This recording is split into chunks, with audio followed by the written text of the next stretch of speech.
നമസ്കാരം. മണി ന്യൂസിന്റെ പുതിയ എപ്പിസോഡിലേക്ക് എല്ലാ പ്രേക്ഷകർക്കും സ്വാഗതം. കേരളത്തിന്റെ ഷെഫീൽഡ് എന്നറിയപ്പെടുന്ന സ്ഥലമാണ് ഷൊർണൂർ. 2 ഇരുമ്പുരുക്കു വ്യവസായ കേന്ദ്രങ്ങളാണ് ഷൊർണൂരിൽ ഇപ്പോൾ നിലവിലുള്ളത്.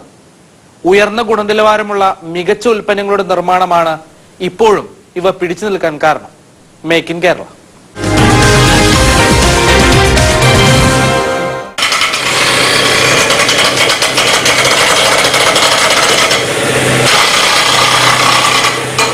കേരളത്തിലെ ഇരുമ്പുരുക്ക് വ്യവസായത്തിന്റെ കേന്ദ്രമായിരുന്നു ഷൊർണൂർ. ഒരു കാലത്ത് ഈ മേഖലയിൽ നിരവധി കമ്പനികൾ ഉണ്ടായിരുന്നു. എന്നാൽ ഇന്ന് 2 കമ്പനികൾ മാത്രമാണുള്ളത്. മയിൽവാഹനം, ശ്രീനാരായണ എന്നീ കമ്പനികളാണ് ഇപ്പോഴുള്ളത്. കാസ്റ്റ് അയൺ ഉപയോഗിച്ചുള്ള വീട്ടുപകരണങ്ങളാണ് ഇവിടെ നിർമ്മിക്കുന്നത്. ലോകത്തെമ്പാടുമുള്ള മലയാളികളുടെ അടുക്കളയിലേക്ക് ഈ ഉൽപ്പന്നങ്ങൾ എത്തുന്നു.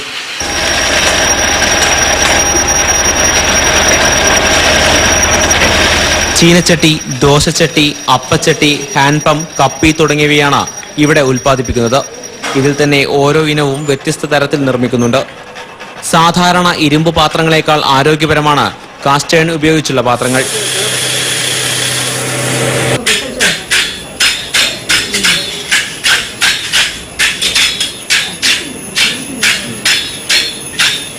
₹1 കോടി വില വരുന്ന ഉൽപ്പന്നങ്ങളാണ് മയിൽവാഹനം ഇൻഡസ്ട്രീസിൽ നിർമ്മിക്കുന്നത്. 40ഓളം തൊഴിലാളികളാണ് സ്ഥാപനത്തിൽ ജോലി ചെയ്യുന്നത്. മറ്റുള്ള ഉപകരണങ്ങളെ അപേക്ഷിച്ചിട്ടുള്ള വ്യത്യാസം എന്താ വെച്ചാൽ ഇതിൽ വേറെ അഡീറ്റീവ്സ് ഒന്നുമില്ല, വേറെ കോട്ടിങ്ങും ഇല്ല, 100% അയണാണ്.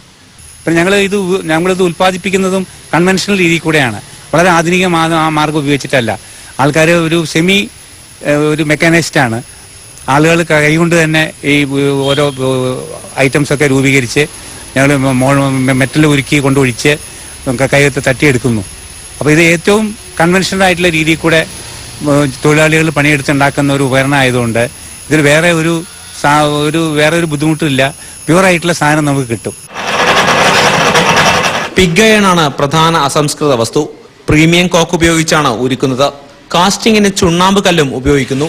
ഉൽപ്പന്നങ്ങളുടെ നിർമ്മാണത്തിന് ഏകദേശം 3 ദിവസത്തോളം എടുക്കും. ഓരോ ഉൽപ്പന്നങ്ങൾക്കും വ്യത്യസ്തമായ പാറ്റേണുകൾ നിർമ്മിക്കേണ്ടതുണ്ട്. ഇതിനായി പ്രത്യേകം മോൾഡിംഗ് ബോക്സുകൾ നിർമ്മിക്കുകയാണ് ആദ്യ ദിനം ചെയ്യുന്നത്. യെല്ലോ സാൻഡ് ഉപയോഗിച്ചാണ് മോൾഡിംഗ് പൂർത്തിയാക്കുന്നത്. ഓരോ ഉൽപ്പന്നങ്ങൾക്കുമനുസരിച്ച് വ്യത്യസ്ത തരത്തിലുള്ള പാറ്റേണുകൾ നിർമ്മിക്കാൻ 2 ദിവസമെങ്കിലും എടുക്കും. 3-ാം ദിനം ഉച്ചയോടെയാണ് കാസ്റ്റിംഗ് തുടങ്ങുന്നത്. പിഗ് അയണും പ്രീമിയം കോക്കും ചുണ്ണാമ്പുകല്ലും ഉപയോഗിച്ചാണ് കാസ്റ്റിംഗ്. കാസ്റ്റിംഗിനിടെ ഉണ്ടാകുന്ന മാലിന്യങ്ങൾ കട്ടപിടിക്കാതിരിക്കാനാണ് ചുണ്ണാമ്പ് കല്ല് ഉപയോഗിക്കുന്നത്. ചുണ്ണാമ്പ് കല്ലിന് പകരം ചിലപ്പോൾ കക്കയും ഉപയോഗിക്കുന്നു. നേരത്തെ തയ്യാറാക്കിയ പാറ്റേണുകളിൽ കാസ്റ്റ് അയൺ ഒഴിക്കുന്നു. 1 മണിക്കൂറിനുള്ളിൽ തന്നെ മോൾഡിംഗ് കളഞ്ഞ് ഉൽപ്പന്നം പുറത്തെടുക്കുന്നു. പിറ്റേ ദിവസമാണ് ഗ്രൈൻഡിംഗ്. ഈ ഘട്ടത്തിലാണ് ഉൽപ്പന്നങ്ങൾ മിനുക്കി ആകൃതി വരുത്തുന്നത്. സ്റ്റോണും ബ്രഷും ഉപയോഗിച്ച് ഫിനിഷിംഗ് നൽകിയ ശേഷമാണ് ഉൽപ്പന്നങ്ങൾ വിൽപ്പനക്കായി പാക്ക് ചെയ്യുന്നത്. ചീനച്ചട്ടി അതൊരു 8-9 വെറൈറ്റി ഉണ്ട്. ദോശക്കല്ല് ഒരു 10 വെറൈറ്റി ഉണ്ട്. പിന്നെ അപ്പുണ്ടാക്കുന്ന അപ്പക്കാര പറയും, അത് 5 വെറൈറ്റി ഉണ്ട്. 3 കുഴി, 5 കുഴി, 7 കുഴി, 19 കുഴി അങ്ങനെയൊക്കെ വന്നിട്ട്. പിന്നെ വെള്ളയപ്പച്ചട്ടി, പിന്നെ വെൽപ്പുള്ളി, പിന്നെ ഹാൻഡ് പമ്പ്. കേരളത്തിനകത്ത് തന്നെയാണ് പ്രധാന വിൽപ്പന. ഏജൻസികൾ വഴി ഉൽപ്പന്നങ്ങൾ വിദേശത്തേക്കും എത്തുന്നു. തൊഴിലധിഷ്ഠിത വ്യവസായം എന്നതുകൊണ്ട് തന്നെ നിരവധി തൊഴിലാളികളുടെ കഠിനാധ്വാനത്തിന്റെ ഫലമായാണ് ഓരോ ഉൽപ്പന്നങ്ങളും ഉണ്ടാകുന്നത്. എന്നാൽ വിപണിയിൽ വില കുറവായതിനാൽ തൊഴിലാളികൾക്ക് മികച്ച വേതനം നൽകാനാകുന്നില്ല. നമുക്ക് ഏത് സാധനം വേണ്ടതെങ്കിൽ അതിന്റെ പാറ്റേൺ ആദ്യം ഉണ്ടാക്കും. അത് ആദ്യം പാറ്റേൺ മരത്തിലുണ്ടാക്കും. ആ മരത്തിലുണ്ടാക്കിയതിന് ശേഷം അത് അലുമിനിയത്തിലേക്ക് വാർത്തെടുക്കും. അലുമിനിയത്തിലേക്ക് വാർത്തെടുത്തതിന് ശേഷം പിന്നെ അത് ലെയ്ത്തിൽ കറക്റ്റ് മോഡൽ ചെയ്തിട്ട് ആ മോഡൽ ചെയ്തതിന് ശേഷം ആ പാറ്റേൺ വെച്ചിട്ട് ഈ ബോക്സുകൾ ആദ്യം പാറ്റേൺ വയ്ക്കും. അതിന് മുകളിൽ ബോക്സ് വെച്ചും അതിൽ മണ്ണ് നിറച്ച് നല്ലോണം ഇടിച്ച് നല്ല സെറ്റാക്കി മോൾഡ് അടിച്ച് എടുക്കും. ആ മോൾഡ് അടിച്ച് 2 ബോക്സാണ് നമ്മൾ മോൾഡ് അടിച്ചെടുക്കുക. 2 ബോക്സ് മോൾഡ് അടിച്ചെടുത്ത് ഒന്ന് താഴെ വയ്ക്കും, ഒന്ന് മുകളിൽ വയ്ക്കും.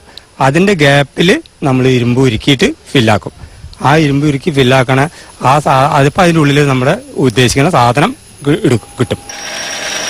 പുതുതലമുറ ഈ മേഖലയിലേക്ക് വരാൻ മടിക്കുന്നതും ഇരുമ്പുരുക്ക് വ്യവസായത്തിന് തിരിച്ചടിയാണ്. അസംസ്കൃത വസ്തുക്കൾ ലഭ്യമല്ലാത്തതാണ് മറ്റൊരു വെല്ലുവിളി. പിഗ് അയൺ മഹാരാഷ്ട്രയിൽ നിന്നും ചുണ്ണാമ്പ് കല്ല് തമിഴ്നാട്ടിൽ നിന്നുമാണ് എത്തിക്കുന്നത്. പാലക്കാടിനടുത്ത് യാക്കരയിൽ മാത്രം ലഭിക്കുന്ന യെല്ലോ സാൻഡ് എടുക്കാനോ കൊണ്ടുവരാനോ അനുവാദം ലഭിക്കുന്നില്ല എന്നതാണ് മറ്റൊരു പ്രശ്നം. മണി ന്യൂസ്.